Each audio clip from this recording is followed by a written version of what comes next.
ಮಂಜು ಗೌತಮಿ ಇಲ್ದೆ big boss ಆಡೋಕೆ ಆಗೋದಿಲ್ಲ ಅಂತ ಡಿಸೈಡ್ ಆಗಿದಾರಾ? ಬಿಗ್ ಬಾಸ್ ಮನೆಯಲ್ಲಿ ಈ ಸೀಸನ್ ನ ಸ್ಪರ್ಧಿಗಳು ಫೌಲ್ ಕೊಡೋದನ್ನ ಆಟ ಗೆಲ್ಲುವ ಅಸ್ತ್ರವನ್ನಾಗಿ ಮಾಡ್ಕೊಂಡಿದ್ದಾರೆ. ಬಿಗ್ ಬಾಸ್ ಕ್ಯಾಪ್ಟನ್ಸಿ ಹಾಗೂ ನಾಮಿನೇಷನ್ಗೆ ಮಾಡಿರೋ 2 ತಂಡಗಳ ಪೈಕಿ ಕರುನಾಡ ಕಿಲಾಡಿಗಳು team back to back win ಆಗ್ತಾ ಇದೆ. ಕರ್ನಾಟಕ ಖದರ್ ತಂಡ ಬ್ಯಾಕ್ ಟು ಬ್ಯಾಕ್ ಸೋಲು ಕಾಣ್ತಿದೆ.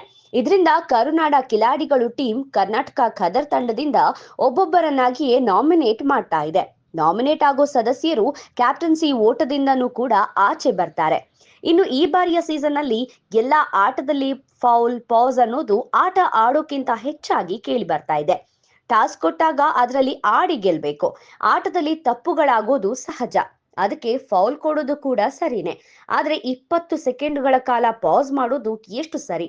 ಒಂದು ಆಟದಲ್ಲಿ ಸುಮಾರು 5ರಿಂದ 6 ಬಾರಿ ಪಾಸ್ ಕೊಟ್ಟು 20 ಸೆಕೆಂಡ್ ವೇಸ್ಟ್ ಮಾಡಿದ್ರೆ ಡೌಟೇ ಇಲ್ಲದೆ ಎದುರಾಳಿ ತಂಡ ಗೆಲ್ಲುತ್ತೆ. ಇದೇ ತಪ್ಪನ್ನ ಮಾಡಿದ್ದು ಚೈತ್ರ ಕುಂದಾಪುರ. ಕರ್ನಾಟಕ ಖದರ್ ತಂಡದಲ್ಲಿ ಧನ್ರಾಜ್ ಟಾಸ್ಕ್ ನ ಮೊದಲ ಹಂತ ಆಡ್ಬೇಕಾದ್ರೆ ಪ್ರತಿ ಹೆಜ್ಜೆಗೂ ಫಾಲ್ ಪಾಸ್ ಕೊಡ್ತಾನೆ ಇದ್ರು. ಮಾತನಾಡಿದ್ರು ಫೌಲ್ ಕೊಟ್ಟಿದ್ದು. ಚೈತ್ರ ಅಧಿಕ ಪ್ರಸಂಗ ಜಾಸ್ತಿನೇ ಆಗಿತ್ತು. ಇದರಿಂದ ರಜತ್ ಸಿಟ್ಟಿಗೆದ್ದು ಜಗಳನೂ ಆಡಿದ್ರು. ಇಲ್ಲಿ ನಿಜವಾಗ್ಲೂ ಚೈತ್ರ ಮಾಡಿದ್ದು ಸರಿ ಇರ್ಲಿಲ್ಲ.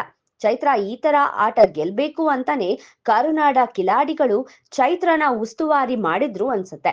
3ನೇ ಆಟದಲ್ಲಿ ಚೈತ್ರ ಕುಂದಾಪುರ ತೀರಾ ಅತಿಯಾಗಿ ವರ್ತಿಸಿದ್ರು. ಆಟ ನಿಜಕ್ಕೂ ನ್ಯಾಯವಾಗಿರ್ಲಿಲ್ಲ. ಚೈತ್ರ ಪಾಸ್ ಕೊಟ್ಟಿದ್ಕೇನೆ ಕರುನಾಡ ಕಿಲಾಡಿಗಳು ತಂಡ ಗೆದ್ದಿತ್ತು. ಮೋಸದಾಟವಾಗಿತ್ತು. ಇಲ್ಲಿ ರಜತ್ ಮಾತನಾಡಿದ್ದು ಟ್ರಿಗರ್ ಆಗಿದ್ರಲ್ಲಿ ತಪ್ಪಿರ್ಲಿಲ್ಲ. ಇನ್ನು ಮಂಜು ಗೌತಮಿ ಬೆನ್ನು ಬಿಡೋ ತರನೇ ಕಾಣ್ತಿಲ್ಲ. ಆಟದಲ್ಲಿ ಚೆನ್ನಾಗಿ ಆಡೋ ಮಂಜು ಯಾಕೆ ಗೌತಮಿ ಮಾತಾಡಿಲ್ಲ ಅಂದ್ರೆ ಆಟನೇ ಇಲ್ಲ ಅನ್ನೋ ತರ ಆಡ್ತಿದ್ದಾರೋ ಗೊತ್ತಿಲ್ಲ.